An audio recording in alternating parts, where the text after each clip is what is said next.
Hey everybody, Alvin here from Mulligans and Hackers podcast, and today on on Monday's episode, we've got John from Mulligan Ware. How you doing, pal? I'm great. Thanks for having me. Thank you for coming on. And this, we talked about it here just before we hit record. This is almost like a gift wrapped episode when your brand is Mulligan Ware and our pod is Mulligans and Hackers. So yeah, I appreciate you coming on, taking some time for us. So I'm looking forward to getting going here. So how's things? They're great. They're great. Yeah, well, I think we just spoke about, yeah, like you said, it's a no-brainer here. I think when I was kind of scrolling through a lot of the you kind of I think I wanted to take like a podcast route of connecting with a lot of podcasts, and when I saw Mulligans and Hackers and Mulligan Ware, and I was like you said, I was like, oh, this is a no-brainer. You've been awesome, very, very, responsive, and now it's been great. And we just talked about how we're both kind of starting our golf seasons, in our respective areas, and we both just got off the course. So yeah, I think we're just two golf obsessed guys right here. Yeah. So where are you located? You're out in the eastern states, right? Yeah, so I'm on Long Island, New York. Oh, are you? Cool. Yeah, yeah, Long Island, New York. Born and raised, been here 32 years. Nice. So, Yeah. pal, so I'm not sure what question to ask first. How did the brand start, or where were you involved in golf before you started the brand? Like, give us a little bit on your background in golf, maybe first. Sure. Yeah. So background in golf. So in terms of business side of golf, no, I was not involved in anything golf related there. But personally, golf wise, I've been golfing since I was, um, I would say, seriously golfing since probably about college. But I started playing a lot, probably about ninth grade of high school.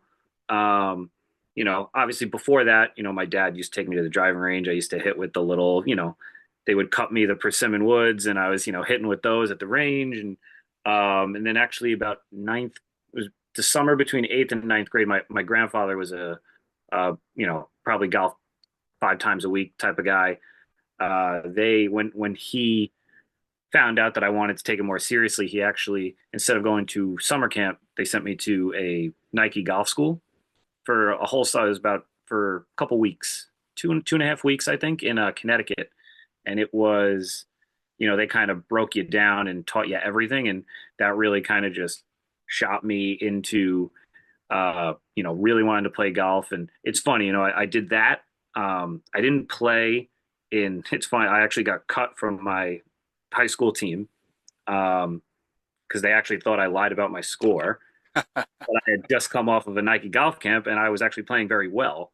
I was like, well, it is what it is. I played other sports, so it didn't really, it wasn't anything that was uh, too heartbreaking. And then, kind of put the clubs away, didn't really play too much. And then I think it was around sophomore year of college. I was actually working at a golf course in summers during the summers, and that was amazing because it was free golf, Yeah, from yeah, a yeah. beautiful country club, and I could get in a cart, drive, after my shift was over, get in a cart. It was a very slow club, very exclusive, so there wasn't a lot of people there, and I could play 18 holes in 2 hours.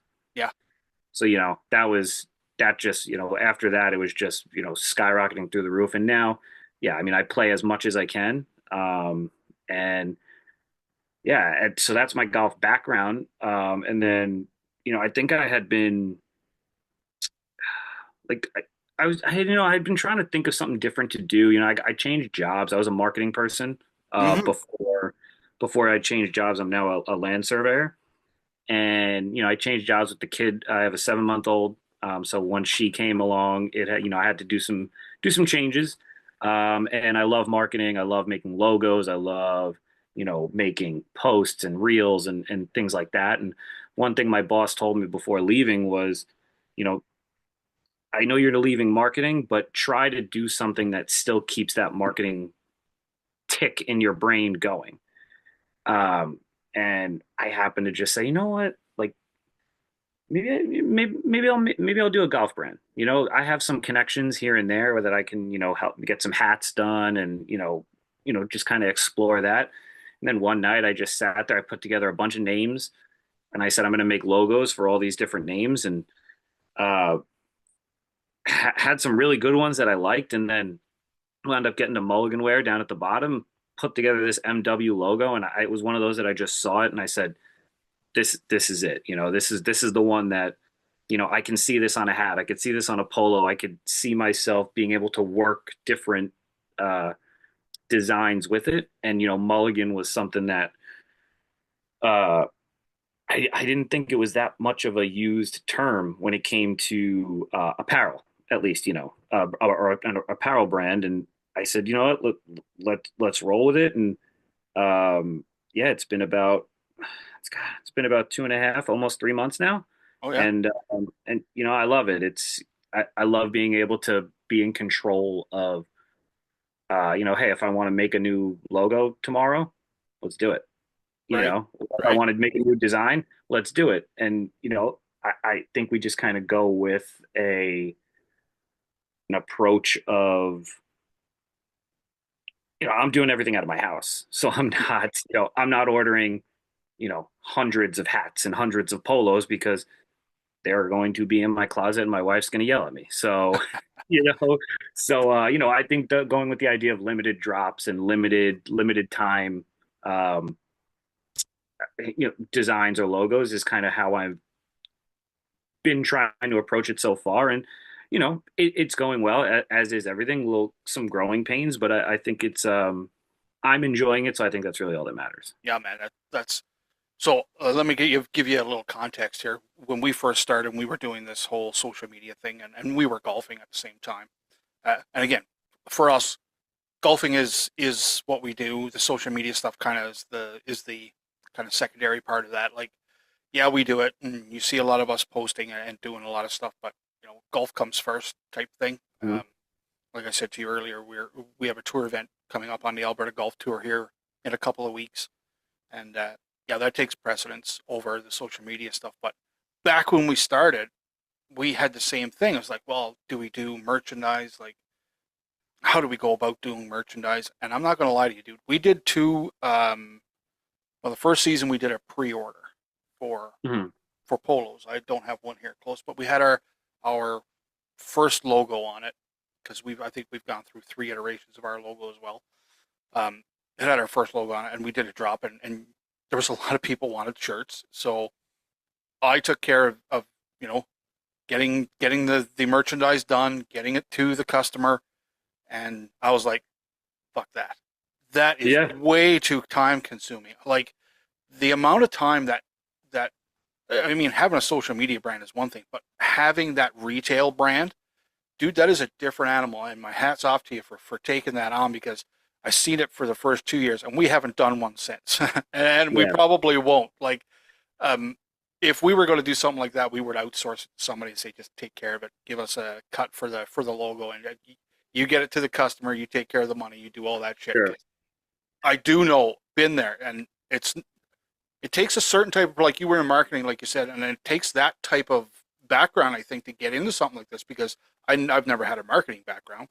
Um, and when I tried it, I was like, no way, no, not happening. Cutting that out. I did the second one, and I didn't mess them up. They were great, but the time, like it literally Yeah, took months just to get one pre-buy done, like months of, and heaven forbid if there was something that didn't go right, like right. a logo wasn't right or something. And yeah, man, my hat's off to you for doing it. So when you started this brand and you've got your logo and um, it's a golf brand. So where's your initial thoughts on like what type of releases you're going to have? Hats obviously are a no-brainer because everybody wears a golf brand hat. We wear one, Sure. 36 a day, right?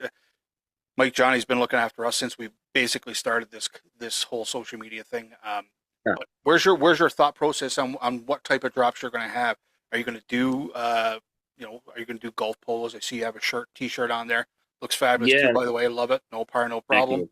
Thank Um, you. Thank you. what in the initial steps when you were saying, okay, I got my logo. What am I Mhm. going to put it on and start marketing? Give us a little run through on how that process started and where do you think it's going to go once you start ramping up a little bit? Yeah, so I mean, when I first started, I like you said, yeah, hats, no brainer. Everybody, I think hats are one of those things where, I mean, I have before I even started this brand, I think I had way too many hats to begin with, and now obviously I have one of each one of the ones I make now. So it's just going to add up. But I think it's one of those things that everybody needs a hat. And truthfully, truth be told, beforehand when I was starting making it a golf brand, I thought it. Obviously golf's in kind of a boom right now. Obviously, ever since COVID, like we spoke about, and I feel like it's one of those things that you see. I mean, I was a victim to it beforehand, but I would get Instagram ads all the time. Go, oh, that's a cool hat. I think I'm gonna get that. And it's just like one of those little things that every single time. So yes, hats, polos for sure. I think I have so I have polos in the works. Hopefully, will be out in about a month or so. I got two different ones coming out with two different designs. One of them is going to be for my daughter, which I think should hopefully be a nice hot seller, and a blade collar one as well. And I think, I was seeing, like, going back and seeing these Instagram brands and other ads, and I think yes, the apparel market is completely oversaturated. Yes, I couldn't agree more. But for me, I was looking at these polos and these hats, and I'm going, who's paying $55 for a hat, and who's paying $89.99 for a polo? And I was like, I don't want to do. I mean, I was a person who I'm on Golf Warehouse. I'm on all the websites going, where can I get a polo for $30? Where can I get a polo for $25? Give me the sale rack, give me the discount rack. I don't need that.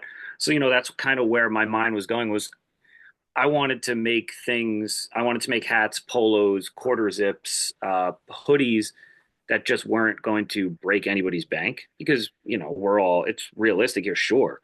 If these brands can charge $90 and make $90 on a polo that costs them $8 to make, congratulations. That is awesome for you. For me, I'll take as much satisfaction with making $10 on something. I don't need to make I almost get more satisfaction just seeing somebody wear what I made.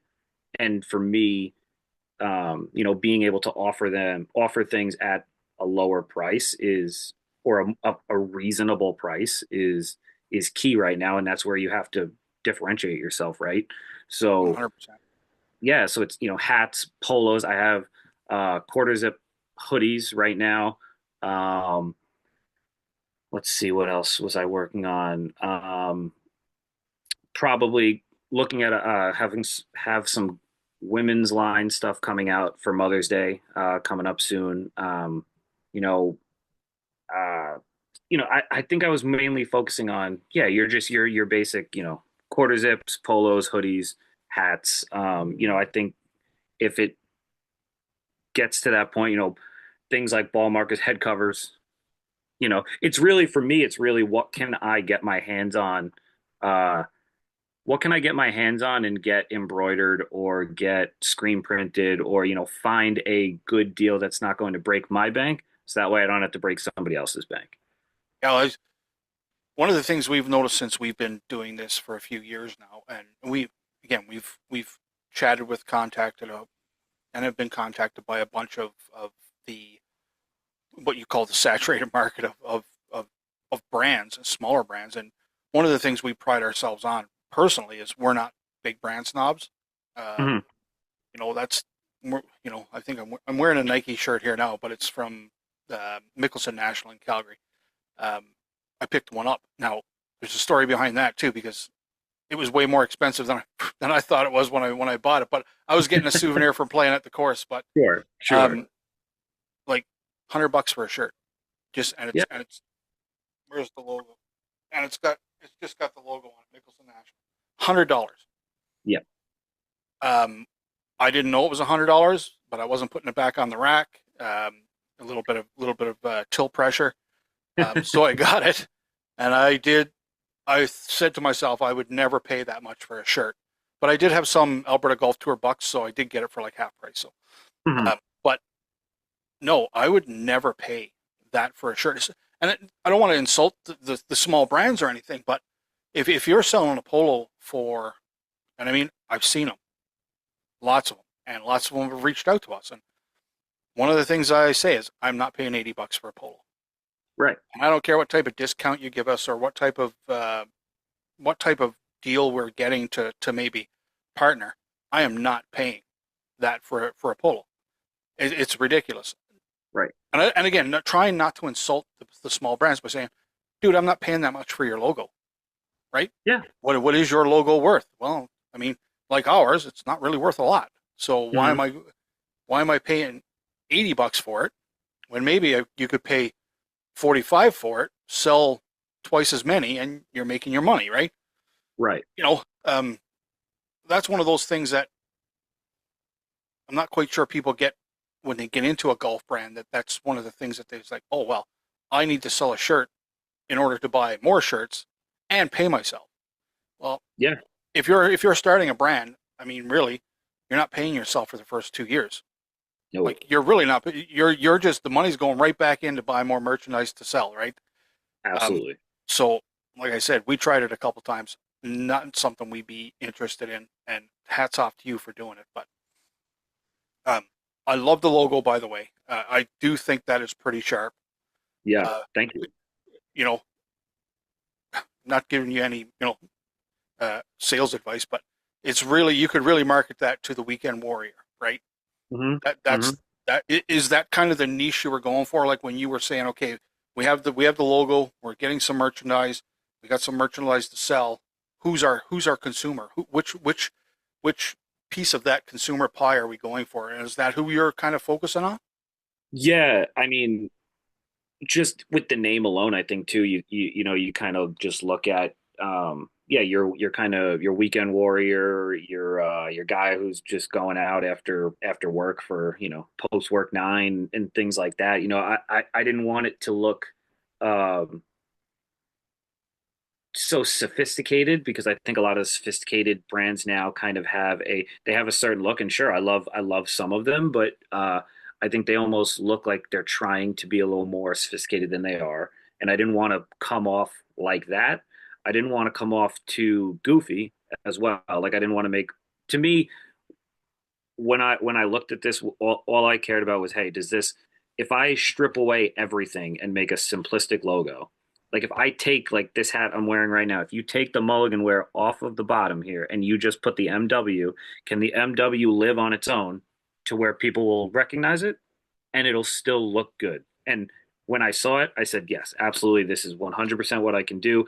I can change the colors on this. I can make it just a black and white MW and I can see it on a polo. I can see it on a hat.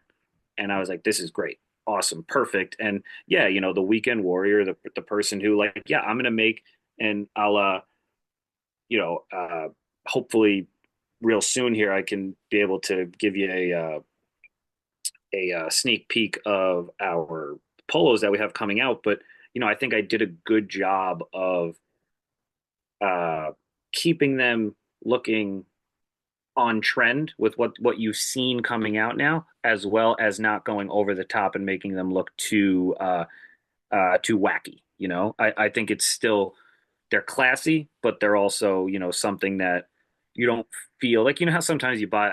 I don't know. Sometimes I'll get a shirt for Christmas, or I'll get something from for a holiday or something, and it's some of these newer wacky but it's in now. That's the style I was that's gonna in say, now. like um, now, like in the last year or so in golf, the trend is going away from a golfer look to Sure. to something else, and it's more individual based, I guess, on what they Yeah. want to wear at the golf course.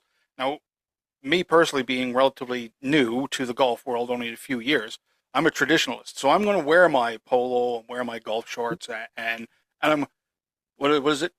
Mulligans and Hackers rule number 3, I think it is if you suck at golf, at least when you go to the golf course, look like you belong there, right? So that's kind of I'm playing that rule number I love 3. that. Um, and rule number 1 is golf is hard. Rule number 2 is golf is expensive. So we're we're Yeah. we're getting our rules going as the years go on. We're getting our MNHD rules going. But getting back to the style, like say, is it a Ricky Fowler? Like he wears these different things on the course. Now, on the pro tour, and you do see people on the golf course Yeah, weekend it's warriors, starting. wearing, we'll say not traditional. And I'm talking about the t-shirt and jeans guy that probably shouldn't be at the really expensive Oh, country yeah. club, but there is a different style coming out even for the ladies that how their attire on the golf course is changing, right?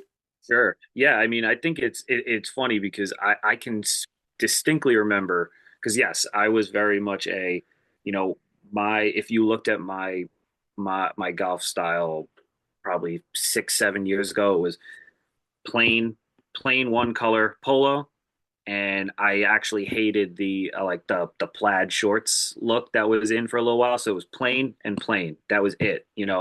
Every once in a while, maybe a kind of a different colored hat, but that was it.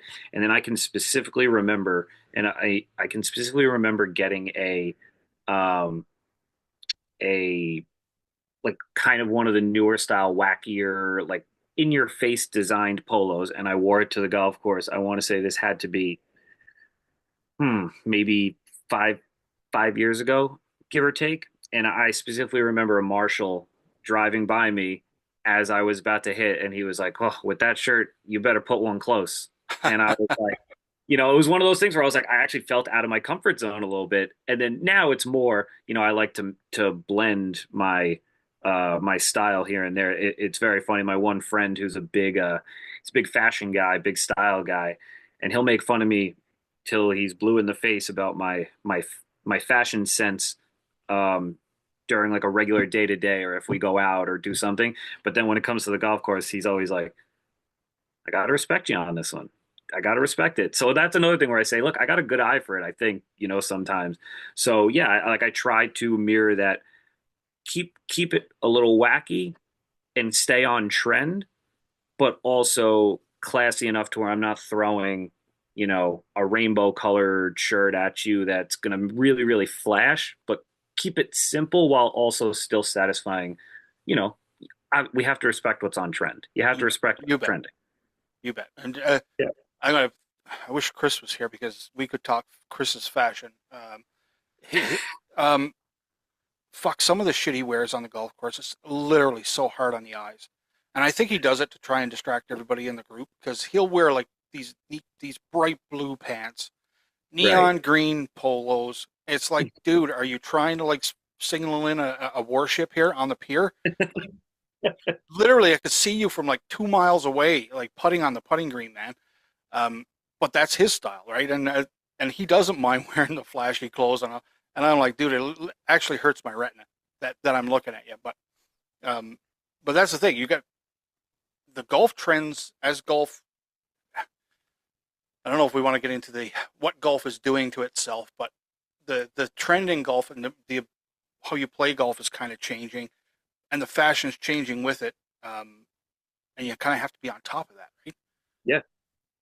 Yeah. You really just have to try to satisfy that. And that's kind of what I've been going for with some of my, with like the hats and what I've got kind of in the works is like really just trying to satisfy both trends, to satisfy what's trending, satisfy the traditionalist, try and give both ways. I think it's perfect example is I made I, I have a my first type of like release of hats was it was my hat lines hit one more, and I think that's one thing that I've got going on right now where I can just keep playing off of different mulligan style type sayings and Right. trope and whatnot. And I made these hats. I got them your typical rope hat, bent brim, not too unstructured. And then I said, you know what? And I'll credit my brother-in-law on this one. He said, "Where's the flat brim hats?" And I said, "Well, I don't wear flat brim hats." But they And are in. but he said, "But people like myself wear flat brim hats." And I was like, "You know what? You're right." So I made a limited quantity flat brim hats, and they've actually probably sold more than the regular ones because they're in right now. And I also think to my other point is I'm trying to also make things that people don't have to just wear on the golf course. Right. Like I want to wear like I grab my hat and I wear it to the grocery store. I wear it out to a bar. I wear it to a party. Same thing with a polo or my a quarter zip. Some of those things I want it to be worn I mean, my hope is that you don't have to look at it and go, "Oh, this is only for the golf course." This is my golf attire, yeah, not my Right. everyday attire. So you got your logo, you got your merchandise starting here. You kind of got a market you're going for. Um, how's it been going so far? And like, I don't want to nail you into a corner here, but like, what are your hopes on down the road? I know you want to do limited drops, but are you going to have standard stuff that's always on your website, and then you'll drop in the new stuff? Like, how do you see yourself going here now in the clothing line? Yeah, so I mean, it's going well so far. I think the first month and a half. So, like I said, I think it's been about 3 months now. But the first month and a half, came out a little on fire, which was awesome. But I think that's also, I have to shout out all of my friends and family and the people supporting me that are buying things because granted. But what I love also is the friends and the family that are buying it and also saying, hey, I would have bought this even if it wasn't from you, because I think it's awesome. I think Right. this stuff looks great. So, thankfully to them, but just like any small business right now, I can't rely on those people to buy every single thing that I now come out with, Yeah, right? it has So, to be a bigger market for sure. right, that's one of those big things in the back of my head when I think future plans of how much inventory I need to order or what needs to get done.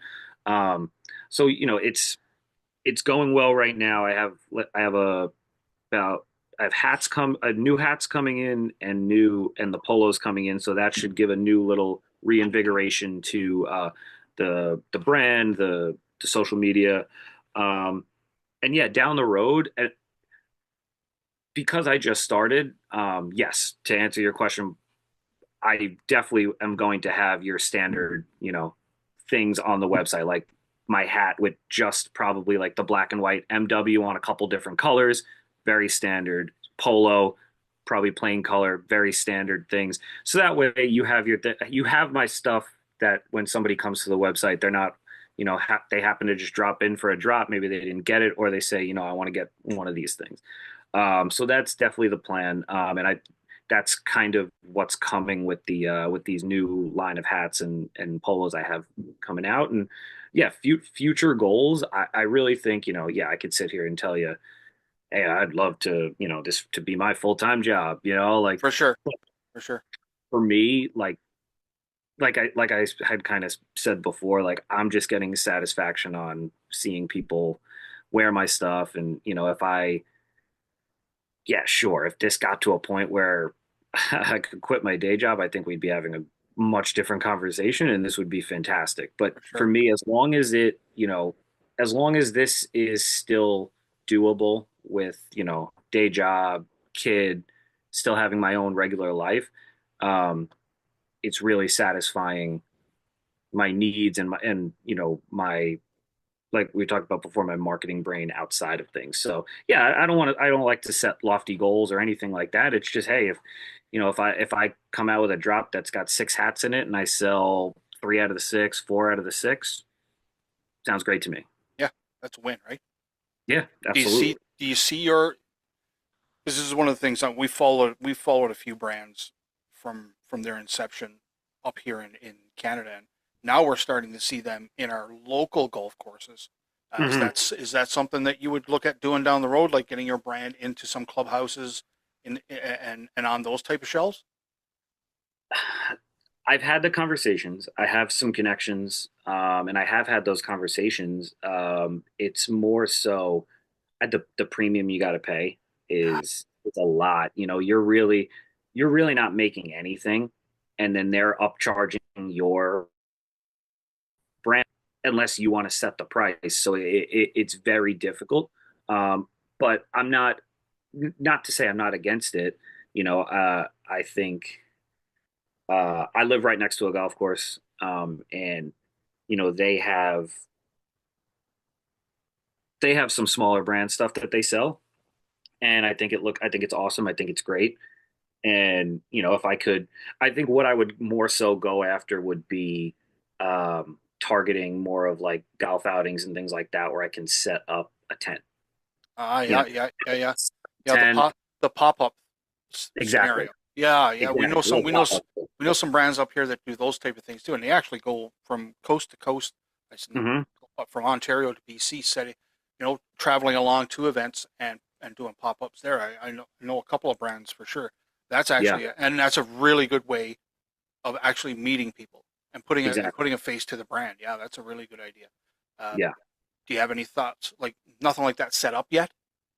I don't have anything like that set up yet. I think I'm waiting for a little bit more inventory before doing that because, I think it would be tough to go in there with some of the like, especially I haven't really had too many limited drops yet so far, and I'm not, I'm not stacking so much inventory right now, but it's something that hopefully maybe by mid to the end of the summer I can have that going, and whether it's a course or uh, our local chamber of commerce that has different different events that you could just pop up a tent at, and again it's more so also uh do I want to pay $2,000 to Yeah, do that? yeah. No, because I'm probably not going to see even Return on remotely that. close Yeah, to that.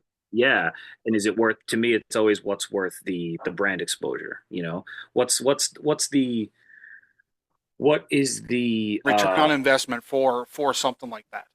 yes, exactly. What's the audience that's I'm even going to reach? So for me, if I'm going to pay, $1,000 to set up a booth, I'm doing it at a golf course, at a golf outing, not at a local, street fair that, half these people are going to walk by and have no idea, and also probably just, oh, cool, it's a golf brand, whatever. So, yeah. So hopefully mid to the end of the summer, I'll have at least a couple of those just to get my feet wet. You bet. And that's the thing.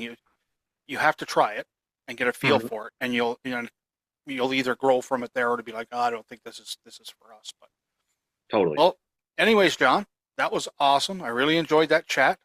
I Yes. love the brand, love the logo. Can't wait to see where it goes. And maybe down the road we'll do this again.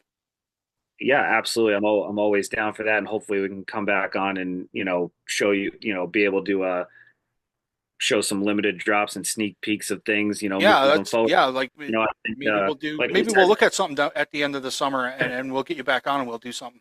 yeah, yeah. Listen, the Mulligans got to stick together, right? Yeah, hell yeah. Oh, No, I like yeah. that. The Mulligan's Yes, brand's got to stick together. All right, for pal. sure. Well, I appreciate it. Let's do it again. And all the best to you. Thank you so much again, and good luck to you guys as well. Yeah, thanks, man.